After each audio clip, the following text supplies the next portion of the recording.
Marcelo Dombroso, desembargador do Tribunal Regional do Trabalho da 4ª Região em Porto Alegre, palestrante da 13ª edição do Fórum Sindical Sul.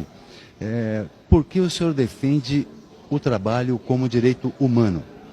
Porque é uma conquista da classe trabalhadora de séculos, feita com um derramamento de sangue ao longo da história, e que já desde a Declaração de Filadélfia, em 1944, final da Segunda Guerra Mundial, se disse que o trabalho não é uma mercadoria.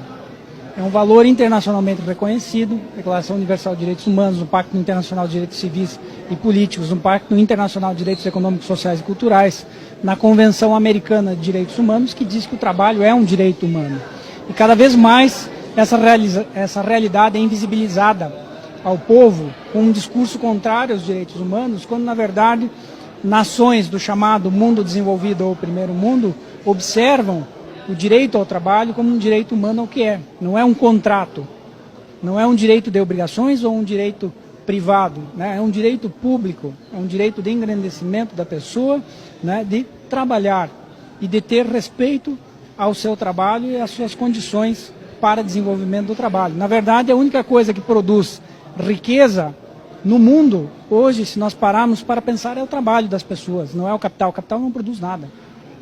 Na verdade, o capital é improdutivo. Quem produz riqueza é o trabalho e é um direito humano. O senhor fala que o trabalhador, a classe trabalhadora, precisa sair da bolha que está. O que isso quer dizer com isso, doutor? Eu quero dizer que há uma cooptação massiva da classe trabalhadora através de redes sociais que são compradas pelo poder econômico, principalmente de multinacionais e de interesses estrangeiros, que não são os do Brasil, os do nosso povo, que bombardeiam diariamente as pessoas com fake news, com vídeos desconstruindo a história, como por exemplo dizendo que o golpe de 64 não teria sido golpe, que teria sido bom para o povo, que teria sido bom para a classe trabalhadora, né, cooptando as pessoas para acreditar que uma intervenção militar, por exemplo, resolveria o nosso problema, a desacreditar da política e criando condições para que se instaure aqui um regime fascista, como aconteceu na Itália de 1930 e na Alemanha de 1930 também com o Hitler, né? Isso nós não queremos em absoluto. Nós temos que empoderar a classe trabalhadora para que ela tenha consciência de que é ela que produz riqueza, é ela que tem que ser valorizada e ela tem direito sim. E ela não é culpada e nunca foi, nunca será de crise econômica, porque crise econômica é típica do sistema capitalista. Ela acontece de tempos em tempos e é previsível. Né? É só lembrar porque a memória é curta, a memória coletiva é curta. Em 2015 o Brasil tinha taxa de desemprego de 4,6%, que é melhor da Alemanha atual hoje, que equivale ao pleno emprego. Se encaminhava para ser a 5ª economia do mundo e a CLT funcionava muito bem, obrigado. O que mudou em 2 anos para produzir uma necessidade de deforma trabalhista, de deforma previdência, né?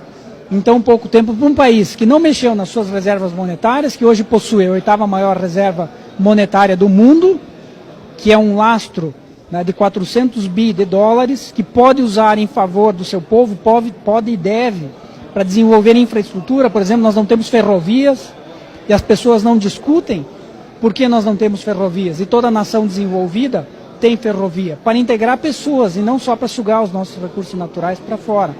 Então toda essa misticidade por fake news, por desconstrução de história, que vem de vários movimentos nas redes sociais, e as pessoas não abrem um livro para ler e se instruem por propaganda enganosa, né, leva a uma preocupação muito grande de quererem para si o mal, de que essa classe trabalhadora passe a querer para si o mal, ou seja, acreditar que tendo menos direitos, né, vai levar o Brasil para algum lugar. Absolutamente não. Nós vamos quebrar a classe média nacional, que se estruturou nos últimos anos, vamos quebrar a indústria e o empresariado nacional, se nós quebrarmos o poder aquisitivo da classe trabalhadora. A classe trabalhadora tem reconhecida na legislação e nas convenções internacionais direitos mínimos, não são o máximo. E esses mínimos jamais podem ser rebaixados, porque eles já são exatamente o que a palavra diz, mínimos, dali só para frente.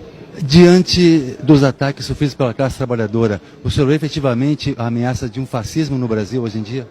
Eu acho que, de certo modo, nós já estamos vivendo sob um regime fascista, né? Quando nós temos propagandeado a tal da escola sem partido, quando nós temos patrulhamento ideológico em instituições, em escolas, como nós temos visto nas notícias. De certa forma, já está, né, se encaminhando para um fundamentalismo religioso, né? Nós temos a separação do Estado e da religião, cada qual tem direito a professar a sua fé, mas isso não tem que se misturar com o Estado, né? Jesus já dizia a César o que é de César, dizendo que os interesses de organização de uma sociedade são diferentes da fé.